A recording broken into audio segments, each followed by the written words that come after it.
माजी आमदार अनिल गोटेंची मंत्री जयकुमार रावल यांच्या विरोधात तक्रार। रावल यांनी शासनाची 2,65,00,000ची फसवणूक केल्याचा आरोप।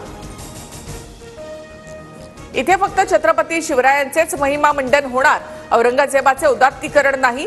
मात्र कबरीला पुरातत्व विभागाने 50 वर्षांपूर्वी संरक्षण दिल्यानं दुर्दैवानं सरकारलाही ते देणं अनिवार्य, मुख्यमंत्री फडणवीसांकडून स्पष्ट। औरंगजेबाची कबर हटवण्यासाठी पुणे आणि छत्रपती संभाजीनगरमध्ये विश्व हिंदू परिषदेची आंदोलनं, तर औरंगजेबाची प्रतिकात्मक कबर आणत कोल्हापूरमध्ये बजरंग दल रस्त्यावर। महाराष्ट्रातून औरंगजेबाचा नामोनिशाण मिटवून टाका, पुण्यातील एका कार्यक्रमात भाजपच्या टी राजा यांचं वक्तव्य।